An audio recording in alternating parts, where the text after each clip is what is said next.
Amigos, amigas y amigos, gracias por acompañarnos o ver por diferido estos minutos de reflexión y de diálogo que impulsamos desde la plataforma progresista de Aragón y para pensar juntos sobre nuestra actualidad política y social y a los que hemos dado un nombre muy aragonés que es el de charradas.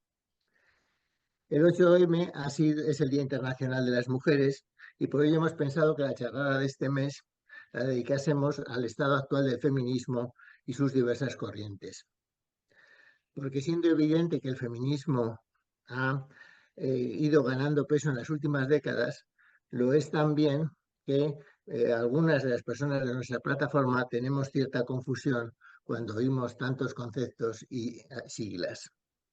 Para aclararnos un poco, le hemos pedido que nos acompañe y alumbre, preciosa palabra porque es dar luz, pero es también dar calor, a Isabel Ortega. O sea, Isabel es antropóloga social y es doctora en relaciones de género.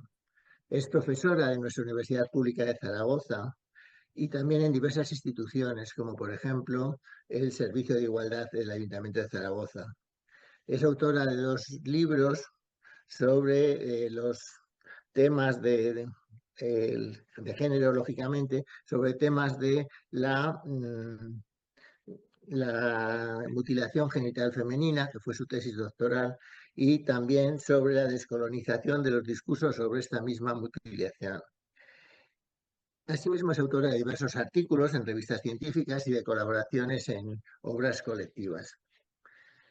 Quiero destacar una cosa que es una antropóloga que ha investigado sobre los feminismos en África y Centroamérica, lo cual le permite escapar de esa visión tan eurocéntrica que habitualmente nos impregna a la mayor parte de las personas. Dicho esto, me vais a perdonar que dé 4 datos, ya sabéis que soy muy aficionado a los datos, sobre cómo ve el feminismo nuestra sociedad. Y para ello voy a seguir un informe anual que realizan varias asociaciones internacionales en 30 países y que en España lo hace Ipsos. Ipsos es una multinacional francesa de investigación de mercados y consultoría. A mi juicio es una encuesta bastante fiable porque yo la he comparado con los datos que daba la encuesta del CIS del año pasado sobre percepciones de la igualdad entre hombres y mujeres y estereotipos. Por cierto, era la primera vez que el CIS hacía este tipo de encuestas y ahora lo va a hacer cada 3 años, creo. Y también lo he comparado con otra cuestión que es el barómetro de la juventud y género que hace el Centro Reina Sofía sobre adolescencia y juventud. Y los datos están en órdenes de magnitud muy similares. Bueno, lo que el informe nos dice, el informe fue hecho sobre 1000 entrevistas ahora a finales del mes anterior, en febrero, y nos da lo que prácticamente ya sabíamos, la visión de la polarizada ideológicamente que está en nuestra sociedad. La mitad de la población se define como feminista y la otra mitad piensa que se ha ido demasiado lejos en promover la igualdad y que se está discriminando a los hombres. Si desglosamos los datos por sexo, lógicamente se declaran feministas un 44% de los hombres y un 56% de las mujeres. Ganan un poco las mujeres, pero como veis la diferencia tampoco es muy fuerte. Por cierto, somos la sociedad europea que más tanto por ciento se declara feminista. Hay un dato preocupante y es sobre los chicos menores de 25 años, chicos varones. La inmensa mayoría de esta gente son partidarios, se declaran feministas y consideran que la igualdad es cosa de los chicos y de chicas.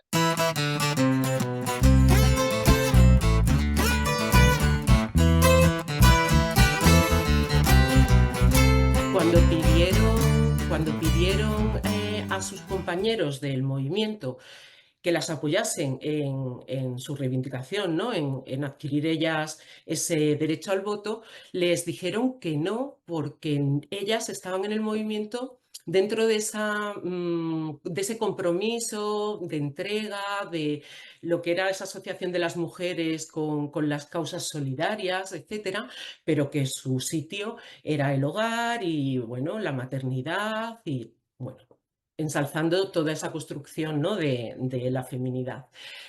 Y fue precisamente en una reunión que hubo en Akron por parte del movimiento, cuando subió al púlpito una mujer que era una esclava negra liberada, Sojourner Truth, y pronunció ahí un discurso que se titula ¿Acaso no soy yo una mujer?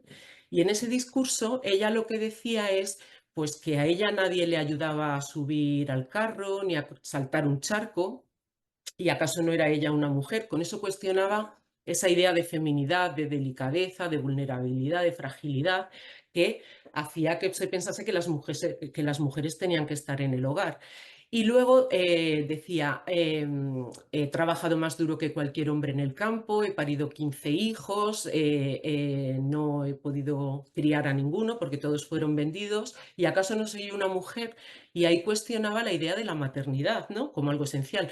Ella ahí abrió un melón interesante porque venía a decir que la reivindicación que hacían las mujeres, ¿no?, que se les negaba por esa esencialización de la feminidad y la maternidad, no era algo esencial de las mujeres, era un constructo, puesto que ella como mujer no se le aplicaba ninguna de estas prescripciones y cualidades características, ¿no? Estos roles y estereotipos que luego se vinieron a trabajar.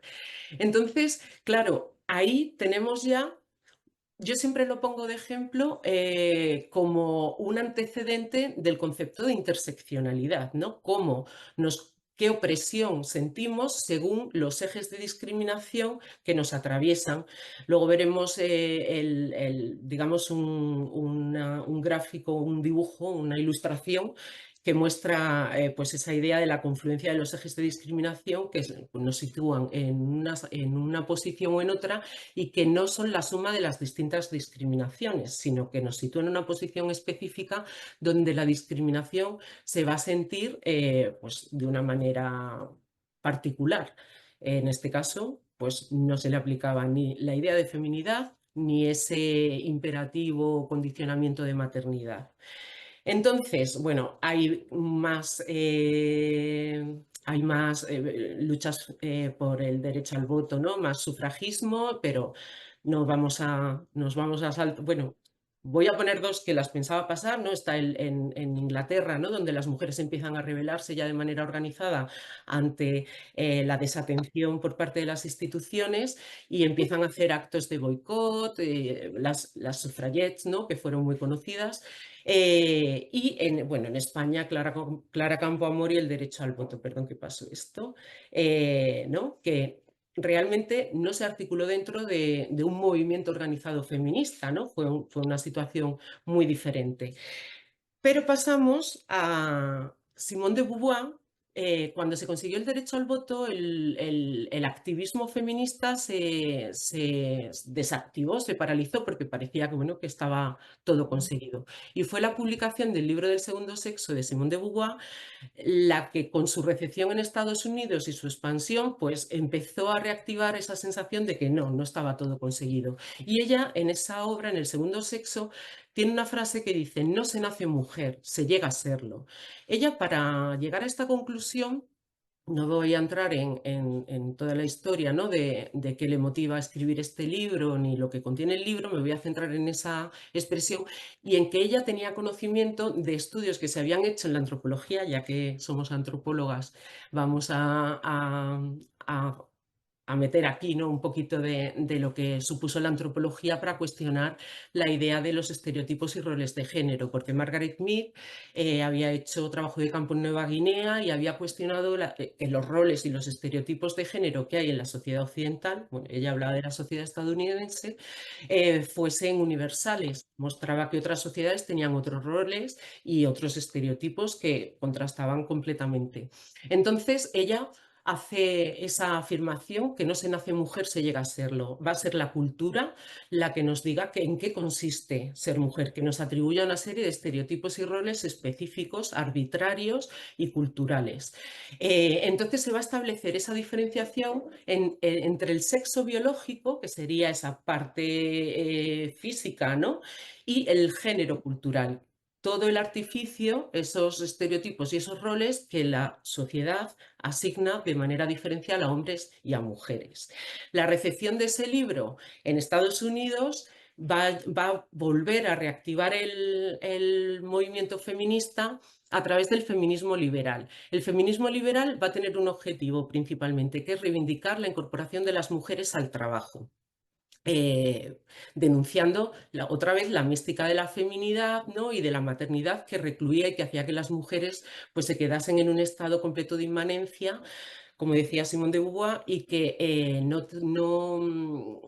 tuviesen problemas, le llamó el problema que no tiene nombre, como una insatisfacción, una frustración por no tener otras expectativas en la vida. Claro, también hay que tener en cuenta pues, que la propia desvalorización del trabajo reproductivo y de cuidado presente en la sociedad lleva a eso, ¿no? Están los dos elementos, la asignación más la desvalorización. Luego llega el feminismo radical, que surge con Kate Millett, que ella su tesis se convirtió en un bestseller. Era una tesis muy provocativa, la escribió ya casi con 30 años y lo que hizo en ese trabajo fue cuestionar las obras de la literatura de los padres de la literatura de ese momento, como Henry Miller, y mostrar que en esos textos había un sistema de opresión contra las mujeres que estaba centrado ya en el propio cuerpo y en la sexualidad y en la vida privada, en lo cotidiano. Entonces, eso llevó al centro del debate un aspecto, bueno, ella le dijo lo personal es político. Con político quería decir que lo personal está mediado por relaciones de poder, ¿vale? Y que la sexualidad es un campo prioritario para el ejercicio de ese poder. Hablo del amor, hablo de... Por eso se llamó feminismo radical, porque venía a cuestionar todo lo establecido en las relaciones personales en el ámbito de la pareja y cómo se construía la sexualidad de las mujeres. Muchas mujeres llegaron a entrar en este cuestionamiento del feminismo radical y tenemos a Shulamit Firestone que habló de que la reproducción era una atadura para las mujeres y que a reivindicar la píldora, la reproducción asistida, o sea, todo lo que desvinculase a las mujeres de ese rol predestinado, ¿no? Por la cultura, que era la maternidad, y llegó Susan Brown Miller a hablar de violación y a decir que la violación entró en el derecho por la puerta de atrás como un delito contra la propiedad, como un delito que ejercían o realizaban unos hombres contra la propiedad de otros hombres. Y ella va a decir que la violación, o sea, que el hecho de que unos pocos hombres violen ha servido para que las mujeres vivan en un estado de intimidación, ¿no? Con lo cual ha cumplido una función de control social muy potente. ¿Qué pasa con esto respecto a lo que habíamos visto antes, ¿no? Del feminismo ilustrado o el feminismo sufragista? Pues que supone un cambio muy grande, porque si antes la lucha feminista estaba centrada en la lucha contra las instituciones que impedían que las mujeres accediesen a la educación, al voto, etcétera, ahora se va a llevar al campo, al terreno de lo privado, de la sexualidad, se va a definir el patriarcado como el sistema de opresión, se va a identificar al opresor como el hombre que está en casa y se van a evidenciar esas nuevas formas de opresión sobre los cuerpos y la sexualidad. Entonces, lo que va a querer es pues, romper un poco todo eso. De ahí, al decir que la opresión está en lo cotidiano, en tu día a día, va a llevar a que las mujeres empiecen a juntarse en grupos de autoconciencia y empiecen a trabajar esas opresiones específicas que sienten en su día a día. Bueno, surge el movimiento de liberación de la mujer que cuestiona temas, ¿no? de tratar el cuerpo de las mujeres como carne, la cosificación, la objetivación sexual, el abuso, ¿no? sexual, con la idea de reclamar la noche para poder moverse y reivindicar esa autonomía. Tenemos puesto también una imagen en España, ¿no? de las reivindicaciones de los años 70 para conseguir pues, el aborto. Bueno, veníamos además, ¿no? de un sistema en el que las mujeres no tenían bueno, ni derecho ni a divorciarse, ni a manejar sus cuentas, ni a enajenar bienes, ni comprar bienes, o sea, eran incapaces jurídicamente. Entonces hubo mucho que luchar ahí, pero el cuerpo también estuvo en el centro del debate. Bueno, y surgen, estaba diciendo, grupos de autoconciencia. Esos grupos de autoconciencia, en el momento que empiezan a marcar cuáles son las opresiones específicas que están sustentando, que están sufriendo, empiezan a diversificar el feminismo, puesto que las mujeres negras, chicanas, ¿no?, lesbianas, van a poner en el centro del debate la opresión específica que sufren, ¿no? Por eso es en ese momento cuando se empieza a hablar de feminismos, ¿no? De porque el centro de la lucha, el centro de la reivindicación va a cambiar. Tenemos la idea de la perspectiva interseccional, ¿no? Lo que decía, ¿no?, el diagrama que vamos a ver a continuación. Decía, considerar a las mujeres blancas de clase media alta como representantes de la categoría mujer o a los hombres negros heterosexuales como representantes de persona negra invisibiliza todo aquello que queda justamente en la intersección, en este caso las mujeres no blancas.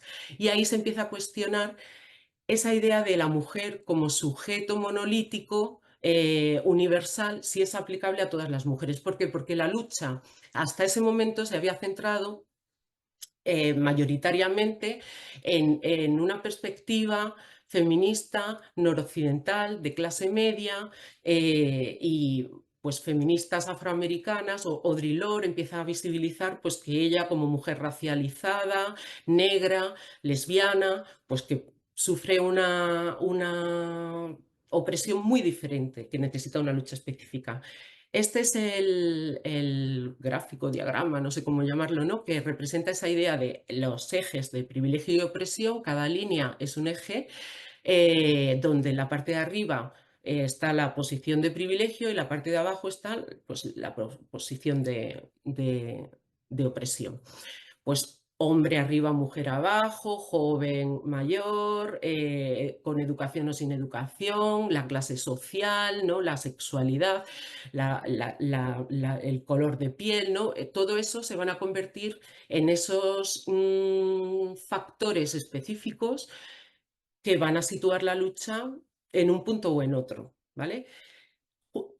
Además de esto, para ir ampliando y abriendo el debate, va a llegar lo que se llama el feminismo postestructuralista, ¿no?, en los años 90. 80 empieza ya, 90 sobre todo. Y un referente importante aquí fue Judith Butler. Judith Butler se la ha considerado como el exponente de lo que se llama la teoría queer. Ella dice que, bueno, que ella cuando elabora su pensamiento filosófico, ¿no?, y lo escribe, no pensaba convertirse en el exponente de la teoría queer, pero sus postulados básicos van a ser muy útiles, ¿no?, para que surja la teoría queer y luego el transfeminismo que vamos a ver. Ella va a decir que sexo y género son categorías discursivas. Eso supone una diferencia, porque va a cambiar el foco de considerar que el género, bueno, primero va a considerar que el sexo ya es una categoría discursiva, lo que desde Simone de Beauvoir el sexo era un hecho biológico. Ella ya va a cuestionar el sexo, luego vamos a ver cómo continúa todo esto. Y va a decir que ambos, sexo y género, son categorías discursivas, es decir, no van a ser categorías basadas en la estructura, no van a ser categorías estructurales, políticas y relacionadas con las condiciones materiales de las mujeres, sino que van a estar en la idea de los discursos, del poder, el poder de construir esas categorías. Entonces va a decir que el género es una construcción cultural, va a rechazar la idea de que la mujer, ¿no?, el concepto mujer sea una categoría estable o esencial, va a desafiar con eso las categorías fijas de identidad.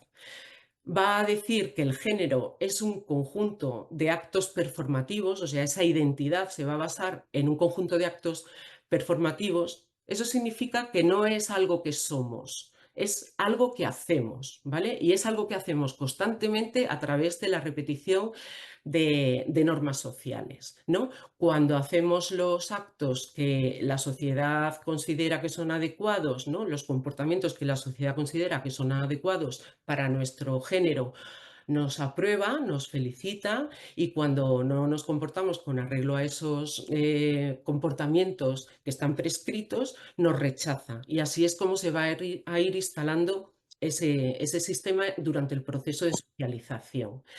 Va a decir que el género se impone a través del discurso y el poder basado en el pensamiento de Foucault, es decir, que el género es una construcción discursiva y que la opresión de género es, por tanto, el resultado, ¿no? Donde ciertos cuerpos y prácticas van a ser reconocidos como adecuados, como legítimos, y otros van a ser excluidos o patologizados. En consecuencia, ella va a concluir que la opresión de género es el resultado de una construcción discursiva que reconoce... Ah, eso es lo que acabo de decir. Lo estaba contando, no me estaba fijando, no estaba leyendo ahí. Entonces, una frase suya, ella se va a preocupar por las posibilidades que tenemos de habitar nuestros cuerpos, ¿no? De vivir nuestros cuerpos cuando nuestros cuerpos son precarizados por el propio sistema. Ella diferencia entre el género, o sea, entre la vulnerabilidad, ¿no? La precariedad como una vulnerabilidad ontológica que tiene todo individuo, somos vulnerables, y una precariedad, sin la E, que es una precariedad política, que está marcada por el propio sistema, ¿no? Que determina que determinadas personas y determinados cuerpos pues no van a obtener el mismo reconocimiento, van a ser rechazados, no van a estar en esa situación de privilegio. Y va a decir, en algunas ocasiones una concepción normativa del género puede deshacer a la propia persona al socavar su capacidad de continuar habitando una vida llevadera. Se va a preocupar por esa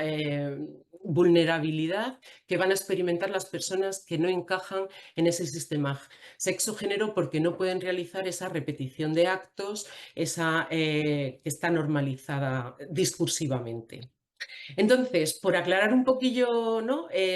Digamos, en una tabla que he preparado así un poco sencilla, además, ya advierto, la idea de este feminismo postestructuralista que va a dar el salto es que el género es performatividad, es un acto socialmente construido, que se le va a criticar porque está negando o está obviando que el género es una estructura de poder y explotación, ¿no? Va a negar esas condiciones materiales que tiene el género y que afectan a las mujeres y que están en la base de la opresión. Va a decir que el sexo es una construcción cultural, mientras que las posiciones críticas creen que el sexo es un hecho material usado para justificar la opresión. Existe esa base, el sexo biológico. Claro, Judith Butler lo que hace es que ella plantea que realmente el género antecede al sexo. Es decir, que nuestra creencia en el género, desde esa perspectiva dicotómica o binaria, que solo existen dos géneros, es la que va a informar la lectura que hacemos del sexo.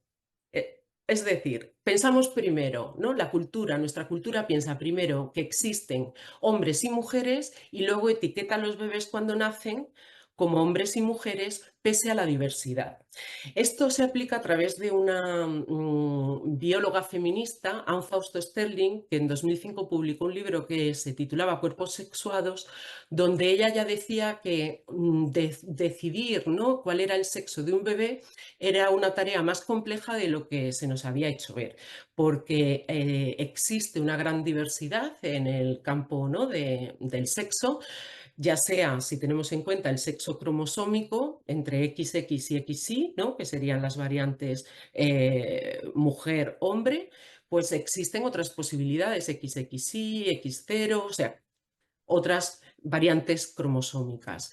Que entre el sexo hormonal, que sería pues, estrógenos o testosterona en variante femenina y masculina, existen muchas graduaciones, no se puede establecer, sería pensar si el sexo es algo dicotómico con dos categorías estancas o si el sexo permite un continuum. Anne Fausto Sterling le va a llamar el continuum sexual. Entonces, Judith Butler, basándose en eso, va a corroborar la idea de que realmente es nuestra expectativa. Bueno, y luego ya entrará en el sexo anatómico, gonadal, ¿no? Lo que se manifiesta al final genitalmente, donde está la ambigüedad sexual o los casos de intersexualidad. Entonces, claro, Judith Butler va a decir, claramente se ve con esto, que el género antecede al sexo. Primero pensamos en esas dos categorías y luego etiquetamos a los bebés.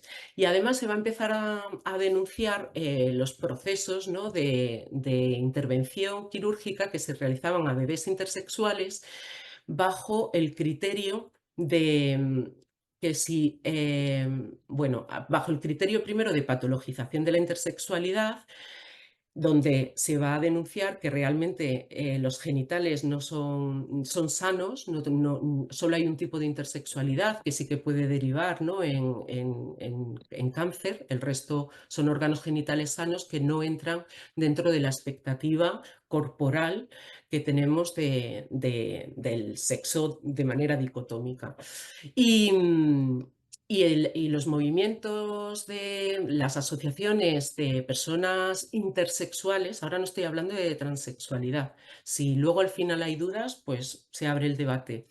Las personas intersexuales empezaron a denunciar las cirugías pediátricas que se hacían sin el consentimiento de bebés y que estaban suponiendo violencia contra sus cuerpos en niños, niñas que no podían decidir, ¿no?, que no podían y que crecían además sin saber qué pasaba con su cuerpo, sometidas a esas intervenciones, odiando, ¿no?, su cuerpo.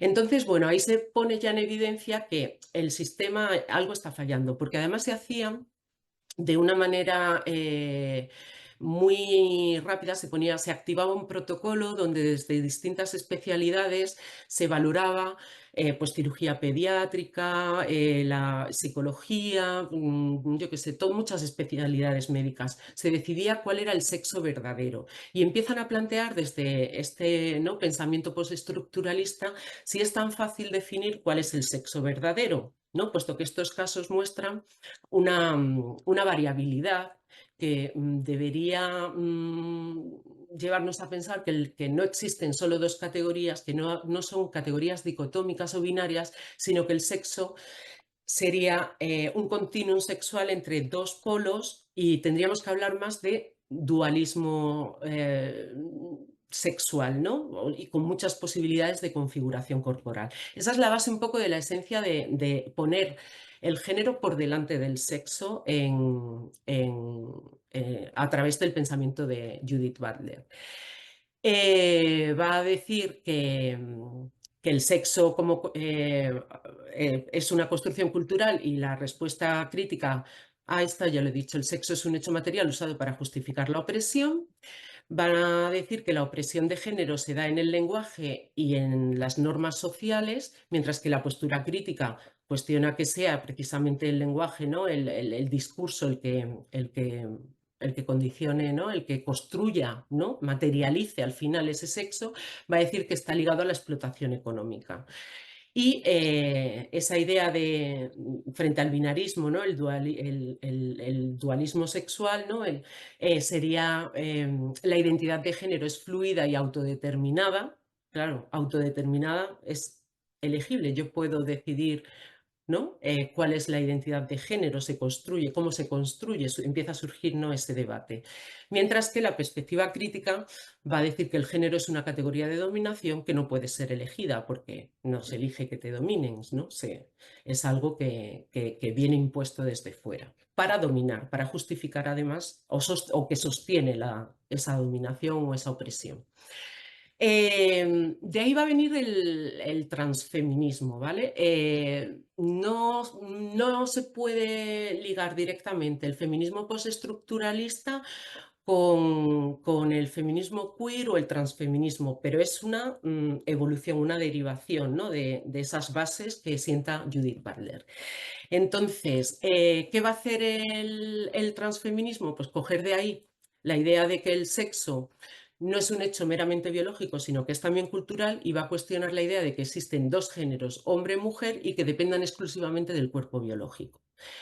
Va a decir que las normas de género afectan a todas las personas, no solo a las mujeres cisgénero, puesto que están oprimiendo y condicionando esa materialización del pensamiento de género en el sexo biológico, ya a través de las personas intersexuales.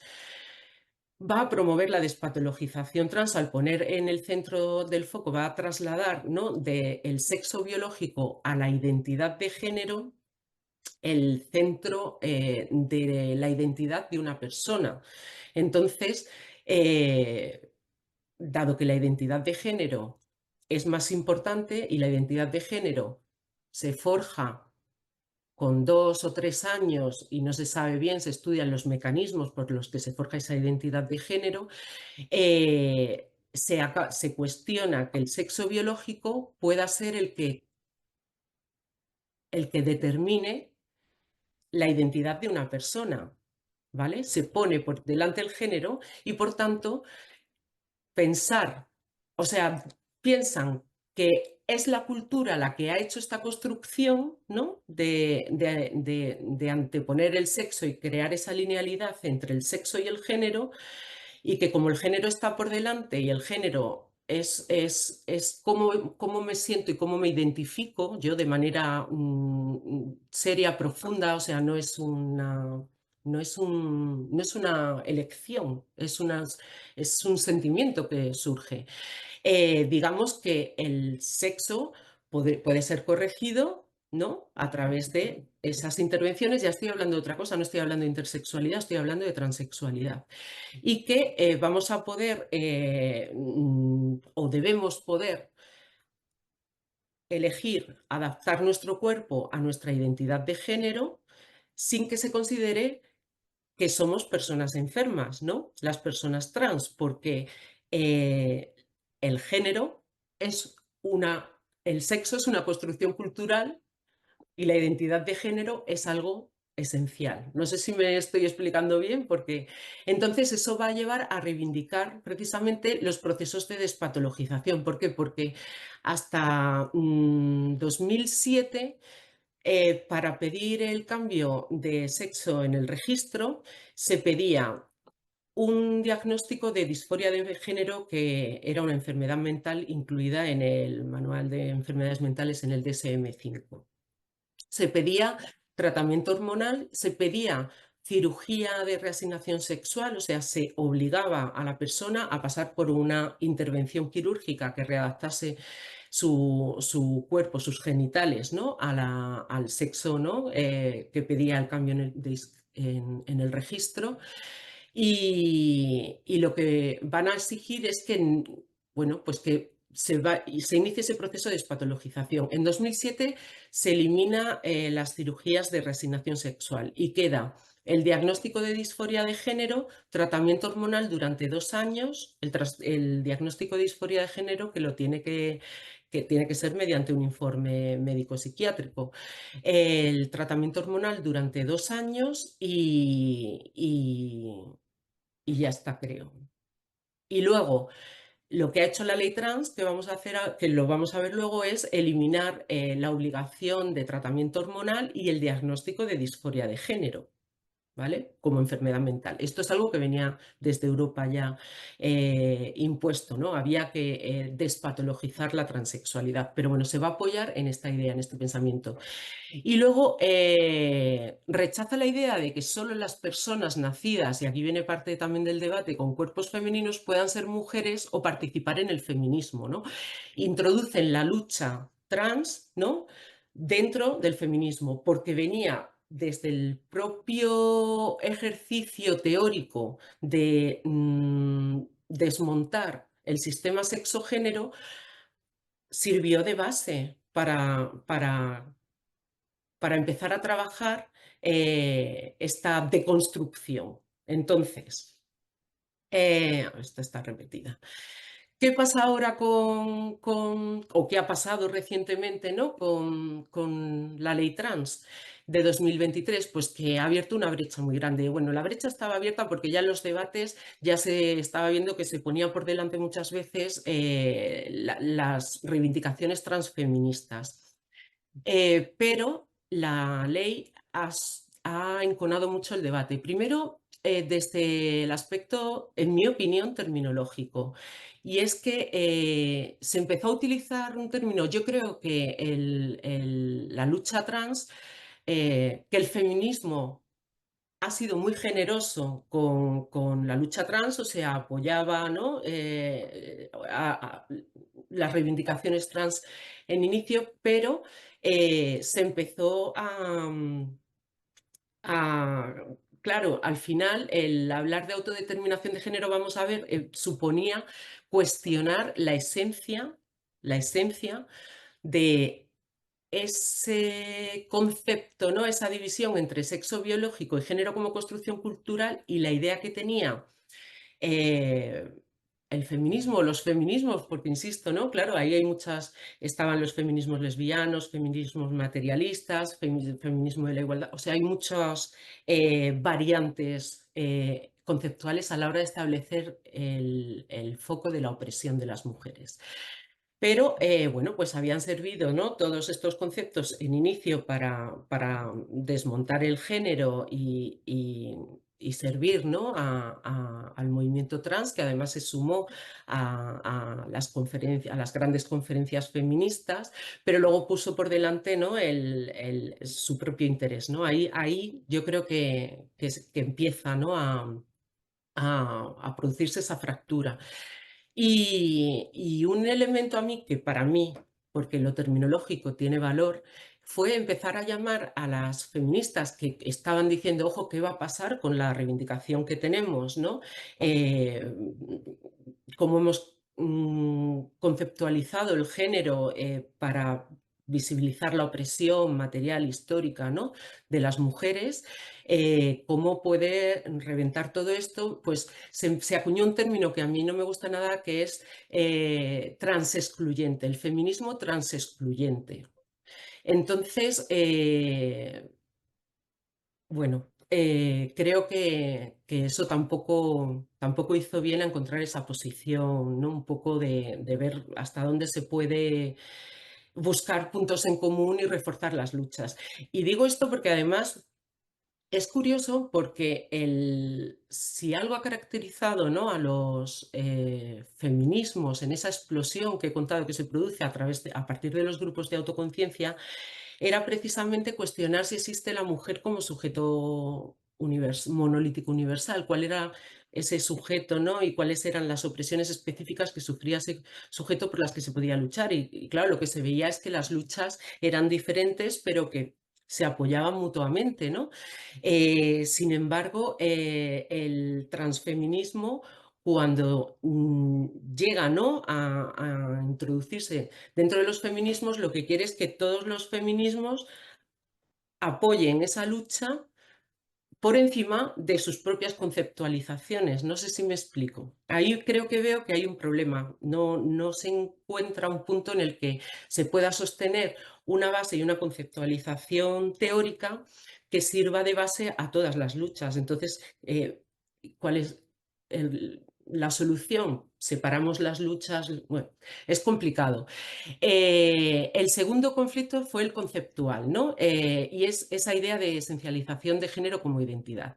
Si el feminismo, no sé cómo llamarlo, el feminismo, ya que se ha dicho, es que como tiene matices diferentes, el feminismo material o el feminismo de la igualdad o el que viene del feminismo ilustrado, ¿no?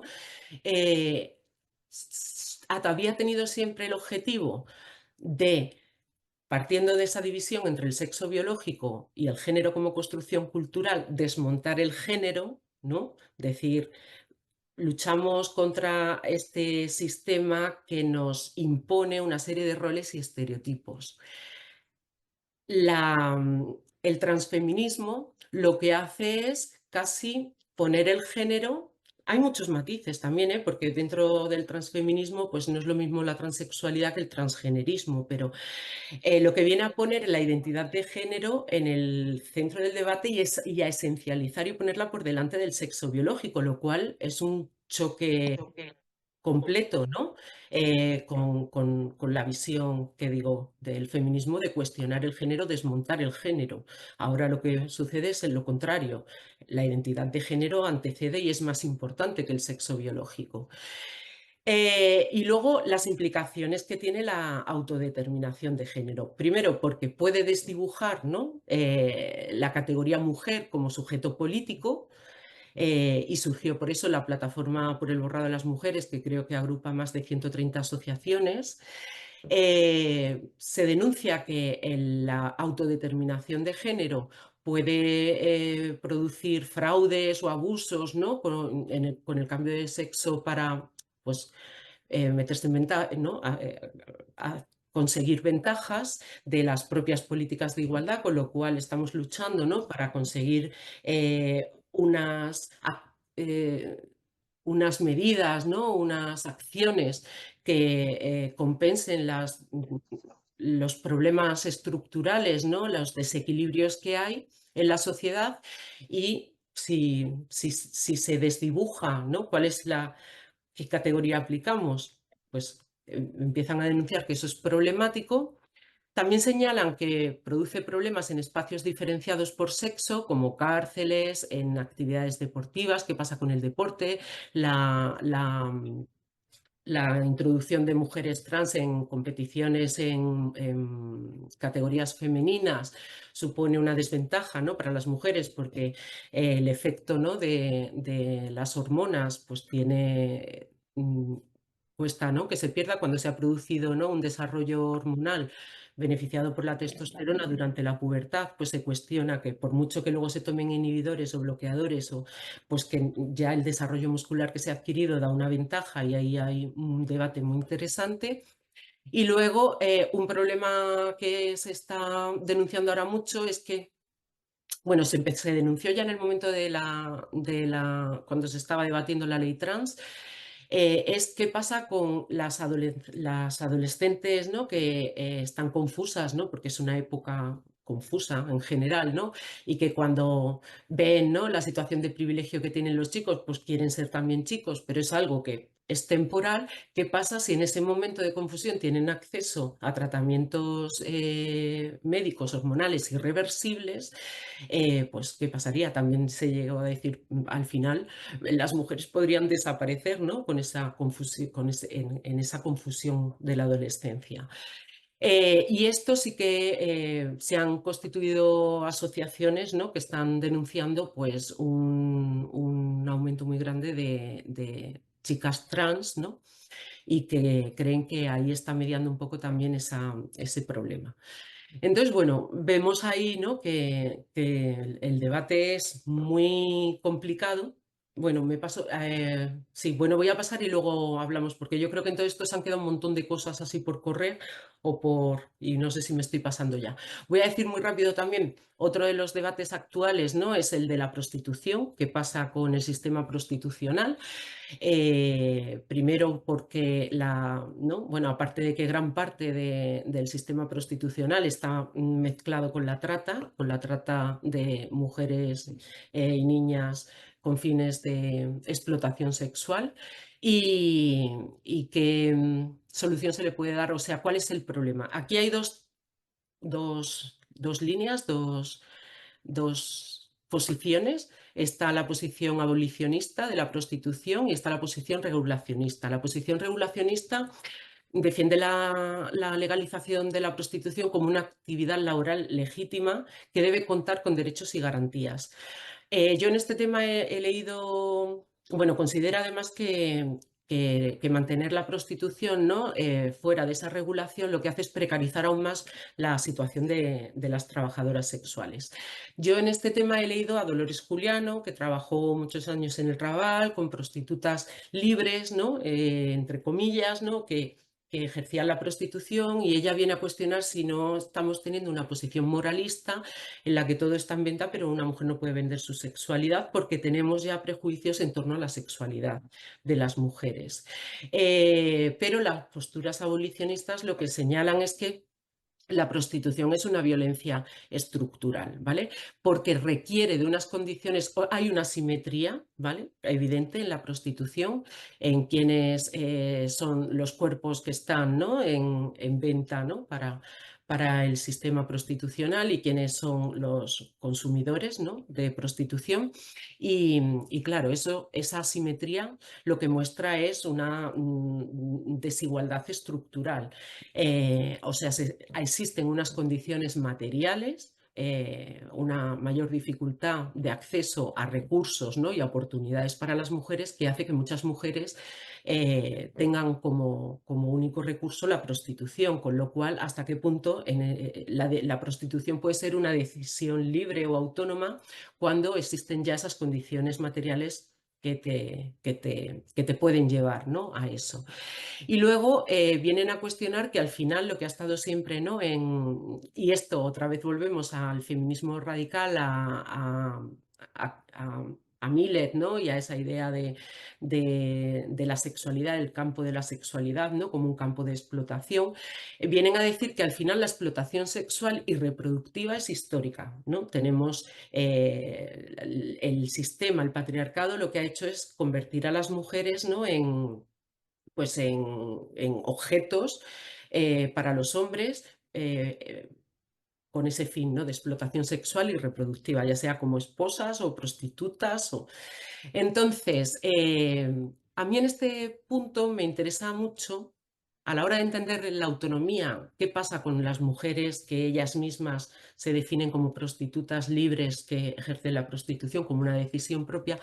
Me parece muy interesante Mariluz Esteban Galarza, que es una antropóloga de la Universidad del País Vasco, que tiene una teoría de la acción social e individual o de la acción individual y social y la idea de itinerarios corporales, que viene a decir que al final las decisiones que tomamos pueden ser libres, pero están culturalmente condicionadas y están materialmente condicionadas, ¿no? según esa estructura. Y luego, pero también por otro lado surge la pregunta de, bueno, muchos trabajos explotan a las mujeres, ¿por qué la prostitución no trata si está en el centro del debate y no? Bueno, se metió luego los vientres de alquiler, ¿vale? Y con esto, esta es la última, voy a terminar. ¿Qué pasa con la industria gestacional? Que es otro de los debates que hay actualmente dentro del feminismo, de los feminismos. El transfeminismo defiende la industria gestacional. Bueno, para empezar tenemos ahí un problema terminológico, porque se está hablando de maternidad subrogada, pero la maternidad no tiene nada que ver con esto, puesto que quien pone el cuerpo en esa gestación no va a ser madre, no, bueno, madre, la maternidad, o sea, cuál es el proceso que llamamos maternidad, ¿no? Y luego el término vientre de alquiler, y esto lo dice Laura Nuño, ¿no? El debate terminológico es de Laura Nuño, que tiene un libro que se titula Vientres S.A. Vientres de alquiler. ¿Se puede alquilar un vientre? ¿Es posible alquilar un vientre? No. No puedes separar el vientre de la persona, no puedes separar el vientre, ¿no? de la mujer, con lo cual al final estás alquilando a una mujer. ¿Y cuál es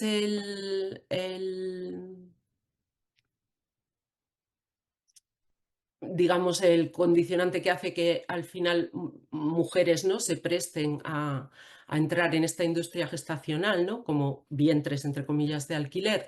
Pues otra vez tenemos lo mismo, condiciones materiales, falta de recursos, que hacen que pues, esta industria esté asentada sobre todo además en países pobres o en países intermedios con mujeres pobres. Entonces, bueno, pues forma parte también, se considera que forma parte de una violencia estructural y que supone también una explotación ahora reproductiva, que también es histórica y que está vinculada con el sistema patriarcal, que de hecho dice Laura Nuño que es una máxima del sistema patriarcal, que podemos decidir, ¿no? Nuestro sistema ha definido qué está en el mercado y qué no está en el mercado, los órganos no están en el mercado, no podemos vender nuestros órganos, sin embargo, podemos ahora alquilar, ¿no? los vientres. Entonces, los límites, ¿no?, están ahí, son problemáticos. Y yo creo que ahora, vamos, ha sido un repaso muy breve, ya digo, con muchas, pero yo dejo ahora ya para el debate que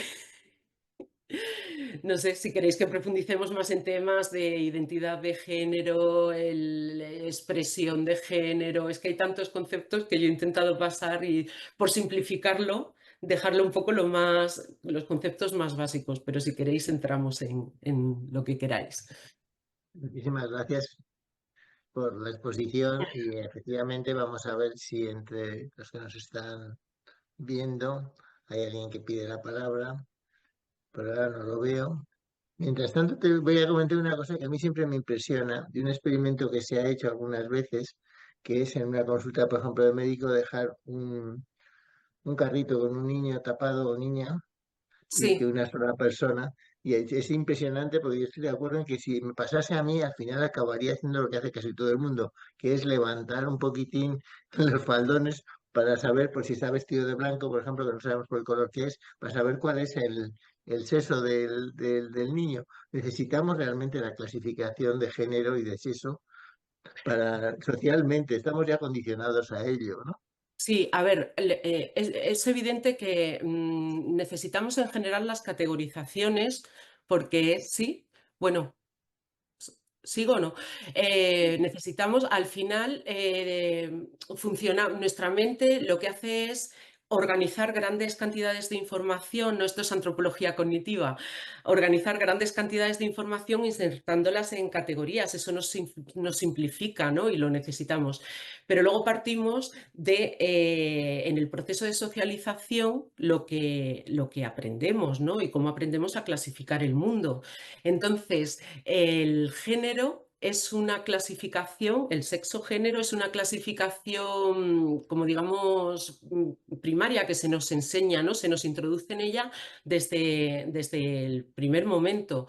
Entonces, se han hecho experimentos y se ha visto la ansiedad, ¿no?, que genera el no saber el sexo de un bebé cuando no lleva marcadores, por eso el rosa, el azul, ¿no?, y pendientes, que antes también van cambiando esos marcadores. El rosa y el azul son de ahora, antes era rojo para los chicos y azul para las chicas, ¿no?, por la teoría de los humores y el calor vital y todo eso. Van cambiando, pero sí que se ha comprobado que genera ansiedad, ¿no?, el no saber el sexo, porque cambia la manera de relación con el bebé. Hay un vídeo, por quien quiera verlo, que se llama La mente en pañales, creo, y que muestra un experimento con un bebé que no lleva, o sea, que le cambian el mono, el pijamita, se lo ponen azul y entran una serie de sujetos a interactuar con ese bebé, y luego se lo ponen rosa y entran otros sujetos, y cómo cambia la manera de relacionarse con el bebé, lo que le dicen, las expectativas que proyectan, todo. ¿Tienes alguna pregunta? No Carmen. logro ver. No, sí, José Luis, sí. Adelante, Carmen. bueno, más que preguntar, en primer lugar, agradecer a Isabel el esfuerzo de síntesis, porque es tremendo. Has hecho una revisión histórica de casi 300 años y has dicho que, bueno, que has simplificado lo último que has dicho más o menos, y yo creo que a medida que ha ido pasando el tiempo, igual tu esfuerzo ha sido de simplificación, pero sin embargo estamos en un momento de tremenda complejidad, Mm, eh, no solamente en la realidad, sino en la percepción y, digamos, el análisis y el debate en torno a esa mm, realidad. Quiero decir que ya no es que se haya hecho más complejo el mundo, que sí que también lo es, sino como la percepción de ese mundo cada vez es más compleja, ¿no? Entonces, desde luego te tengo que agradecer esa visión desde la antropología, porque yo creo que en el debate pocas veces la antropología tiene una mm, misión preeminente. Yo creo que es la primera vez en esta plataforma que hemos tenido la suerte de tener una antropóloga, por lo menos siendo parte del análisis. Eh, Hay muchísimas cuestiones que están sobre el papel. A mí en lo personal, ya no solo en lo analítico, me entristece profundamente esta división, digamos, de la lucha desde el feminismo, porque digamos que esto contribuye todavía más a reforzar las estructuras de poder ya existentes, ¿no? En vez de la unidad frente a qué estructuras son las que debemos combatir, pues la división lo que hace que es fragmentar y dividir internamente, con lo cual yo creo que eso, y esa sería la pregunta, si esa, digamos, división, y se ve muy bien en las manifestaciones, ¿no? Desde el 8M, esa división a quién favorece realmente, si nos favorece a las mujeres o digamos a la sociedad en su conjunto, porque esto no es una lucha solo de mujeres, o en el fondo hay mucha gente detrás que se frota las manos y que dice que muy bien, que mientras estemos divididas, pues siguen ganando los de siempre, ¿no? Eso unido, esa es la pregunta, y unido un poco a ese porcentaje de jóvenes, como decías tú, José Luis, que cada vez están diciendo más que el feminismo lo que hace es quitar poder a los hombres y que por tanto pues hay un rechazo, y yo creo que esto posiblemente vaya más en aumento. Entonces la pregunta sería, ¿qué pasa en esta situación de división? Y por otra parte, ¿qué podemos hacer, digamos, desde el debate político y desde la acción política? ¿Qué podemos hacer para animar a estos jóvenes chicos a que o vamos de la mano o esto nunca va a cambiar, al revés va a empeorar, ¿no? Eso sería un poco el foco del debate de todo lo que has dicho, que es, por supuesto, súper interesante.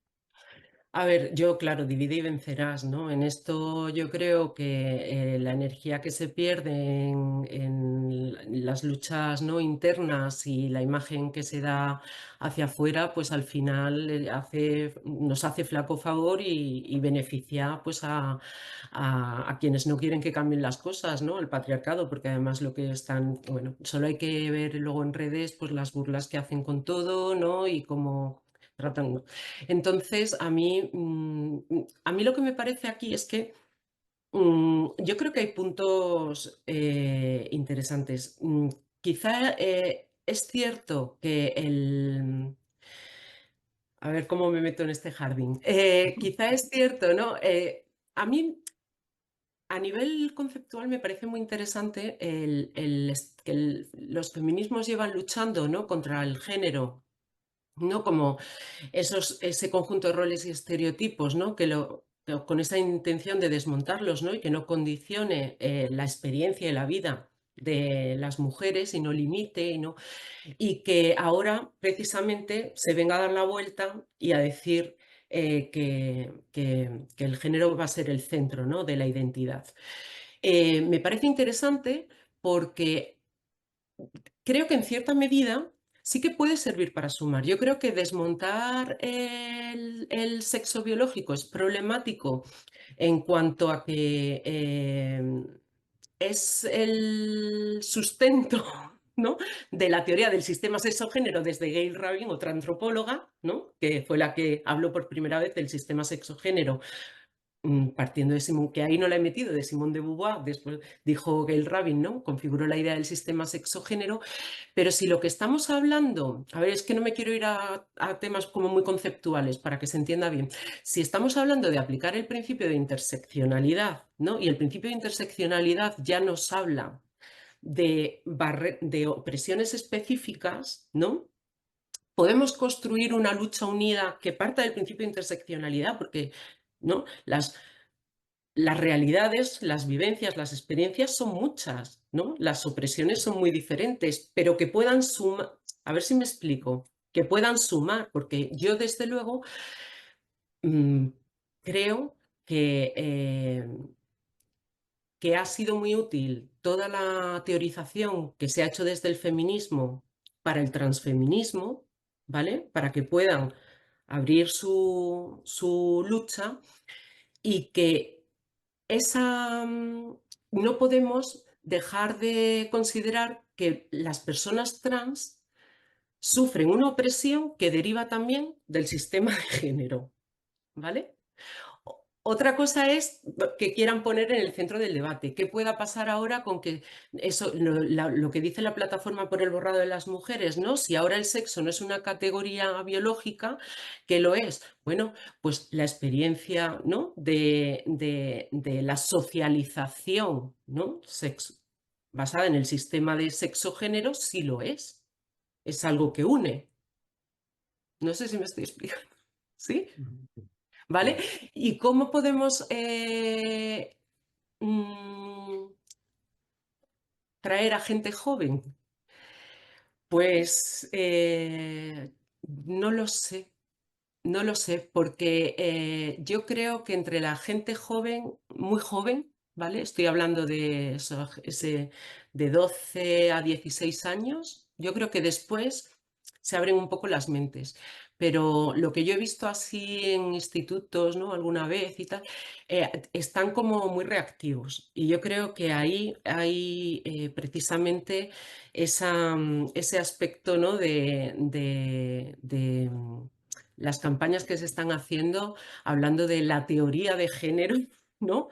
De que esto es un invento que les perjudica a los chicos y que ellos son víctimas ahora, ¿no? Los construye como víctimas, los pone en el eje abajo de repente cuando, ¿no?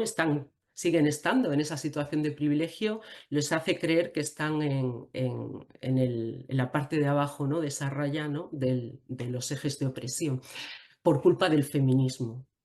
Entonces, ¿cómo desmontamos eso? ¿Cómo desmontamos eso? Porque cuanto más vas a hablarles, como están predispuestos, ¿no? Sobre todo los chicos, ¿vale? Las chicas, hay otros factores, ¿vale? Pero en los chicos sí que existen, pues esos grupos donde comentan, ¿no? Y yo he hablado con jóvenes, pues que comentan, yo qué sé, con todo, con el cambio, ¿no? de normativa, ¿no? En cuanto a a los delitos contra la libertad sexual, ¿no? Lo que es la modificación, ¿no? Esta idea del consentimiento, el cambio en el consentimiento, pues estar diciendo, es que ahora necesitamos que nos firmen un papel antes de... O sea, van llevándolo todo como al extremo, siguiendo determinadas consignas, ¿no? Que se están dando pues a través de determinados grupos, ¿no? En las redes sociales, en el telediario, en todos sitios. ¿Más preguntas? ¿Se escucha? Sí, ¿Sí? Vale. No sé si me Bueno. veis. ¿Me veis? Sí, sí, también te vemos, sí. Es que ya hace tiempo que quería yo hacer un Vale. comentario. Venga. Si quieres, hablo yo y luego te paso la palabra. No, Vale. Venga, Teo, empieza Teo. ¿Perdón? Empieza tú, Teo. Vale. Bueno, gracias Isabel. Yo creo que has hecho un enorme esfuerzo por intentar sintetizar, no sé si la confusión o la complejidad, que son dos palabras parecidas, pero que al mismo tiempo nos llevan a esta situación, ¿no? Y claro, te hablo como hombre, evidentemente, como persona con un gran esfuerzo por avanzar hacia la igualdad, entendida como algo que nos concierne fundamentalmente a los hombres, en la medida en que, de alguna manera, estamos ofreciendo esa resistencia hacia esas determinadas pasos que muchas compañeras mujeres están trabajando hacia la igualdad. Y claro, en ese sentido, todo este trabajo conceptual está añadiendo mayor complejidad a la hora de avanzar hacia esa igualdad que teníamos como objetivo. Por eso yo te daría una pregunta muy sencilla, no sé si es pregunta o es simplemente un comentario. De alguna manera, yo creo que cualquier avance está basado en superar un problema que produce sufrimiento, ¿no? Es decir, podemos hablar, por ejemplo, de la homosexualidad. masculina o femenina, ¿no? Es decir, nos hemos educado en un modelo donde entre los hombres ser homosexual era el peor insulto que te podían dar. Entonces, ¿por qué? Porque la categoría hombre no incluía la categoría ser homosexual, porque eso era, de alguna manera, romper el esquema de masculinidad de modelo. Y, lógicamente, detrás de esa homosexualidad hemos visto que ha habido un enorme dolor y sufrimiento de muchos hombres que se sentían homosexuales y que no podían manifestarlo. Y era oculto, lo cual ha supuesto un esfuerzo, etc. No sé si me estoy explicando. La pregunta que te quería decir es decir, yo entiendo, como mi postura, es decir, todas esas personas que se sienten con un cuerpo diferente, con una vivencia de la sexualidad diferente, etcétera, y que están sufriendo por ello, porque no lo pueden manifestar, etcétera, evidentemente eso hay que darle una expresión, hay que darle una salida lógica, legal, social, etcétera, y que tenemos que hacernos entender desde hombres y mujeres que trabajamos por la igualdad el sufrimiento que se supone y el avance que intentamos conseguir. Porque si no se banaliza todo, como dices, y jugamos a decir, y no sé, el rollo de los atletas o de las atletas y de las cárceles y los juegos y tal. Entonces, claro, intentar de alguna manera explicarlo desde el dolor, ¿no? Desde por qué esas personas, evidentemente, hay que darles una respuesta a ese dolor, ¿no? No sé si Sí. Bueno, sí, en esto realmente en el tema de la homosexualidad el feminismo ahí ha estado bien por unido supuesto, porque claro, realmente los feminismos lesbianos que han teorizado claro, sobre la heterosexualidad, ¿no?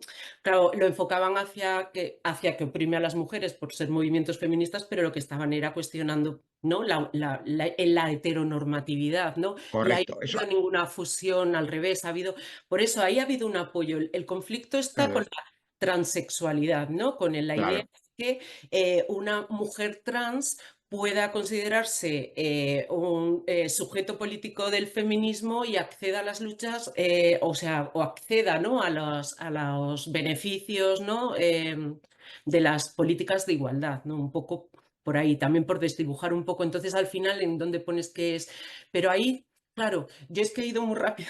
Y hay muchos conceptos que, por ejemplo, dentro, ¿no? de lo que es lo trans, digamos, ¿no? Que se utiliza ahí trans, ¿no? Sin más, pues está la transexualidad, que lo que hace es cuestionar el sexo biológico, ¿no? Y anteponer, ¿no? la identidad de género y pensar que el sexo biológico es un error, el cuerpo es un error, ¿no? Que la identidad es lo firme, lo real.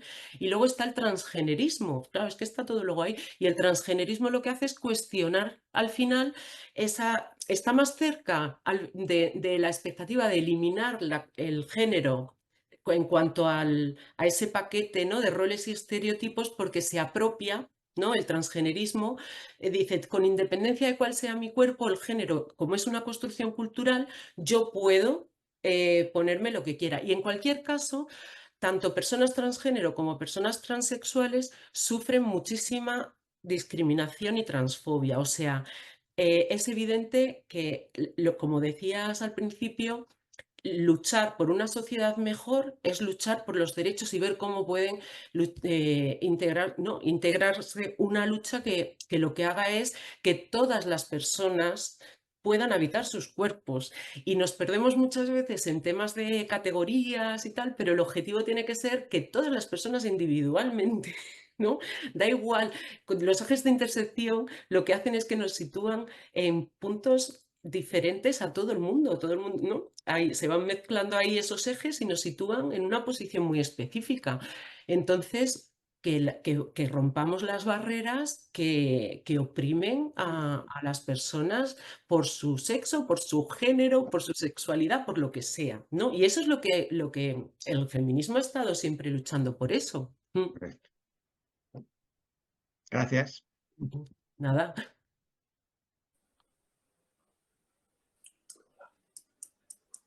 Hola. Sí, ¿Puedo? sí. José Bueno, Luis, el jefe de la tribu. A ver, ¿qué dice que? No, es que he tenido un problema técnico porque no estoy en mi casa de Zaragoza, estoy en mi casa de Soria. Y entonces estoy usando los datos y, a ver, manejando un poco el iPad, en fin, he tenido un problema. No te he oído desde el principio, pero se ve que está llena de ideas maravillosas. He bueno, entendido un 10% solo yo, porque ten en cuenta que tengo no ha quedado 76 claro. años.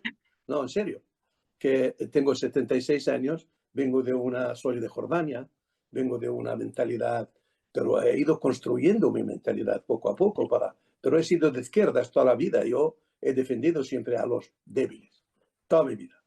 Pero soy médico y cirujano. Entonces yo he estudiado muchas cosas de lo que dices, o englobáis dentro, o sea, no hay una estructuración científica de lo que se está hablando. Por ejemplo, las enfermedades y patologías de genéticas, o sea, de hermafroditismo, Klinefelter, tal, por contar alguno, que son muchísimos. Y cuanto más ciencia hay, más. Este no es un problema de feminismo, este es un problema de la sociedad. No sé por qué lo tienen que hacer los feministas. Eso es un problema de la sociedad. Lo mismo que lo de los homosexuales, tanto hombres como mujeres. Es un problema de la sociedad. Y yo como hombre tengo que entender que esta gente tiene que hacer su vida. Y tengo amigos y he tenido compañeros al lado mío en el esto. Yo, claro, durante 50 años casi de trabajo, he estado con un montón de gente y comprenderás que habrá entre ellos de todo, pero desde luego patologías como las que estáis hablando, no he visto ninguno. Por ejemplo, la trans, no sé, es que el término a lo mejor no lo estoy diciendo bien, pero la primera vez que estudié cómo es una persona de aspecto hombre como yo, así, muy, muy, muy bruto, y que su mente o su cerebro, hay parte de sus sinapsis que son femeninas. Y entonces eso tiene que vivir un infierno, o al revés, quiero decir, o así, que tu cerebro funcione de un lado, que es una desociación mortal, o sea, para una persona, realmente. Pero ¿cuánto por ciento hay de esta gente real? Porque claro, si cada uno empieza a decir yo soy así, porque me da la gana. Tú puedes ser lo que te da la gana, pero lo que no puede ser que la sociedad se lleve a engaño de que por modas o por lo que fuese, tienen que irse. Ya digo, las enfermedades, las patologías que estén científicamente avaladas y con un porcentaje, o sea, el porcentaje es de uno por 10.000, que me da igual, lo voy a tratar igual. Quiero decir, a mí me da igual como las enfermedades raras, que lo vamos a tratar igual. Pero otra cosa, solo voy a terminarte dando un ejemplo. Hace poco me hicieron una consulta de un nacido, que ya tiene 1 año y pico, que no saben categorizarlo. Y entonces me mandaron todos los datos, todos los radiografías, ecos, tal. Pues es un mixto.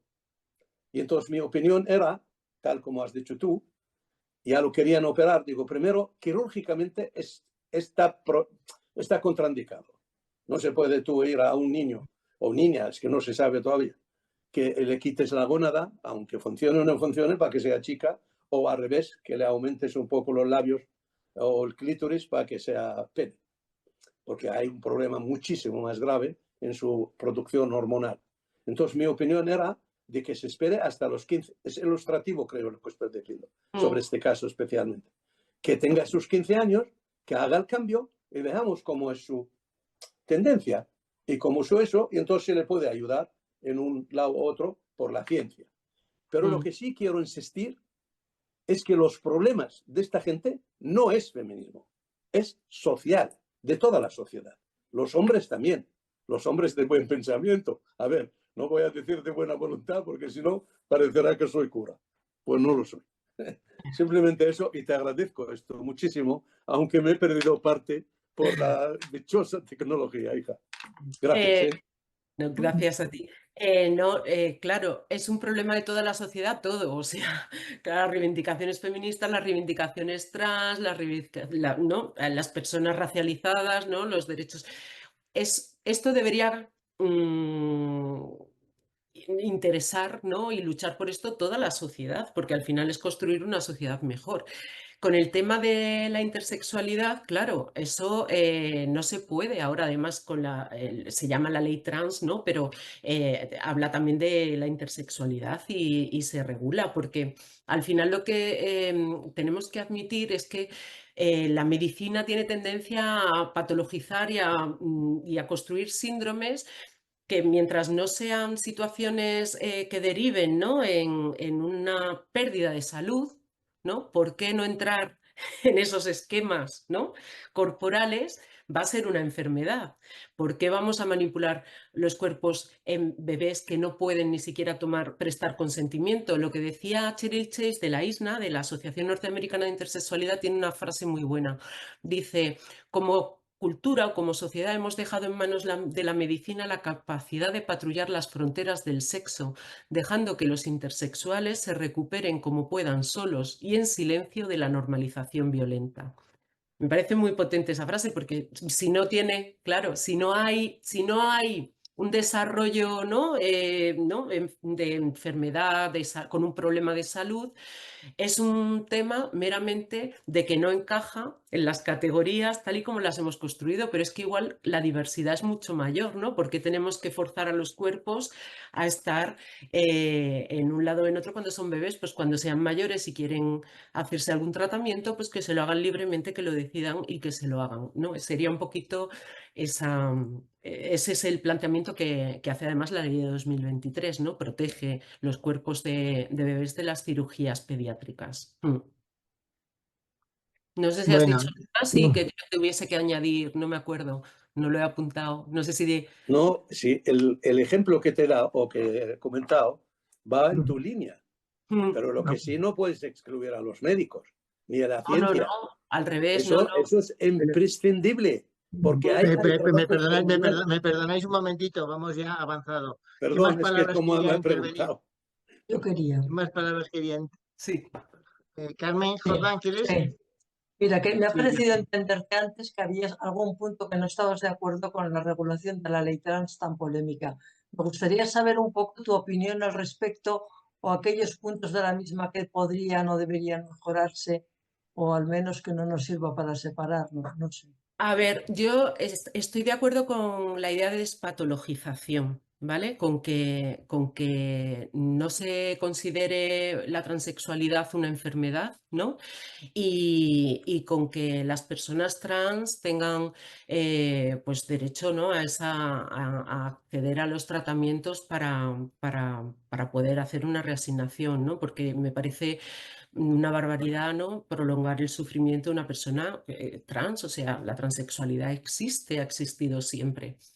Pero quizás la forma en la que se ha regulado así, simplemente, bueno, no lo he dicho porque es que he corrido mucho.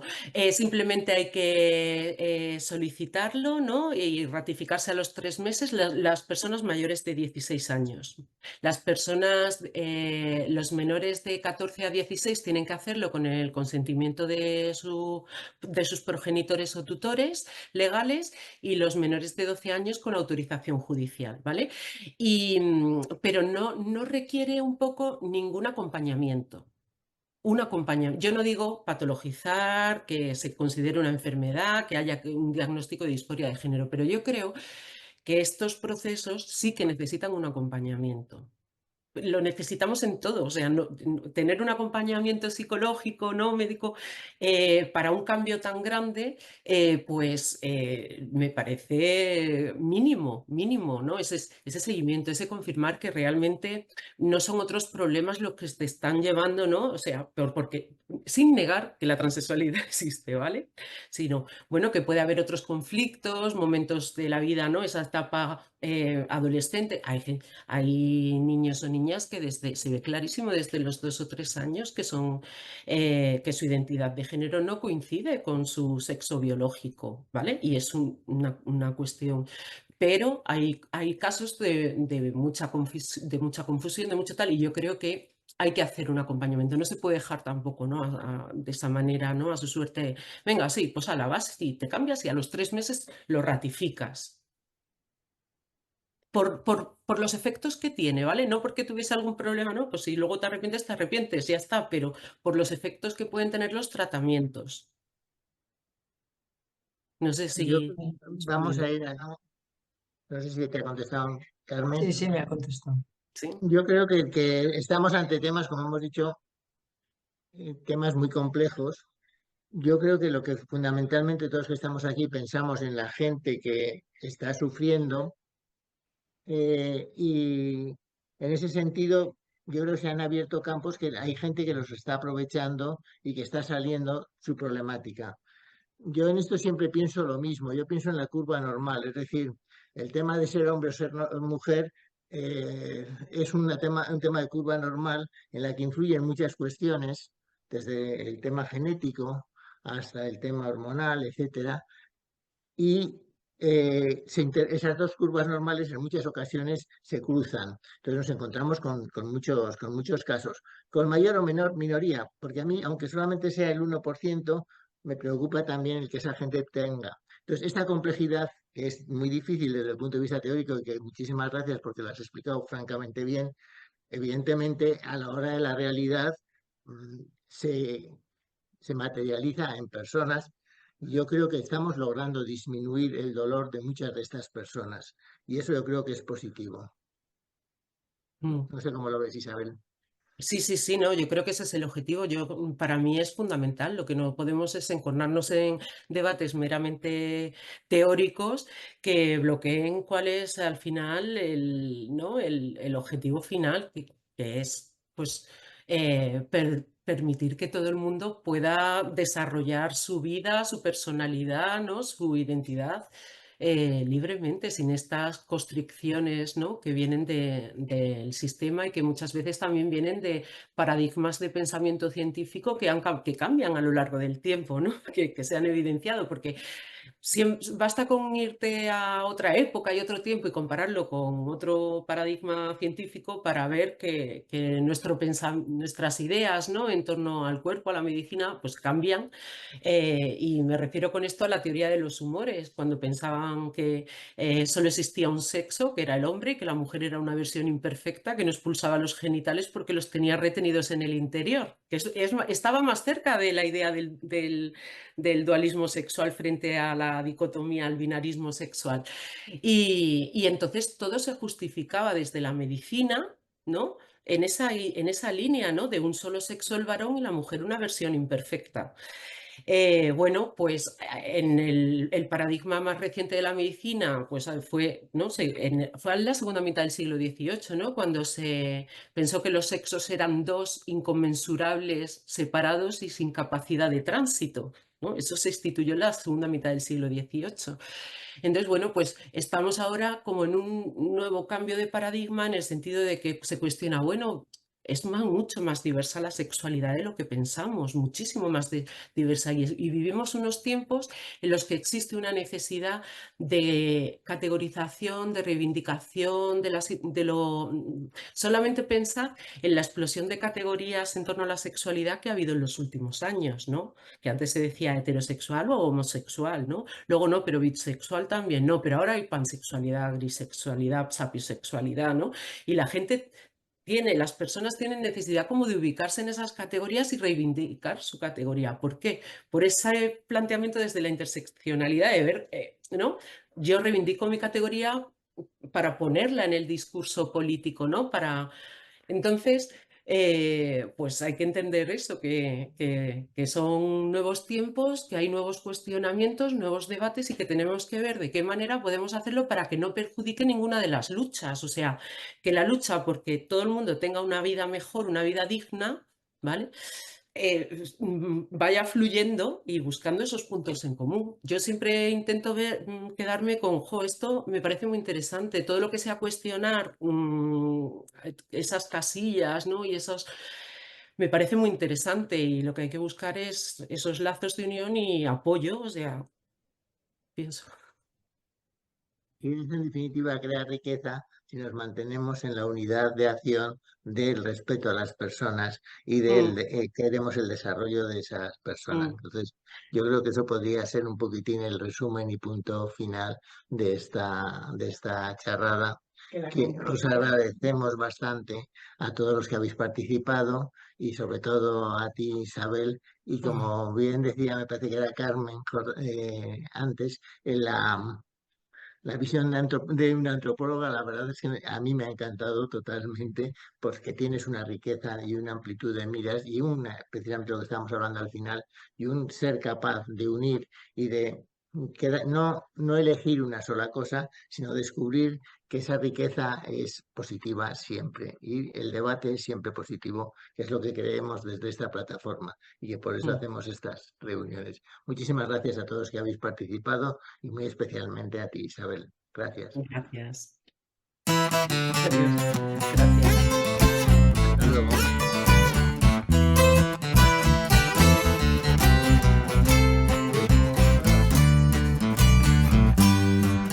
Me apago. Adiós. Adiós.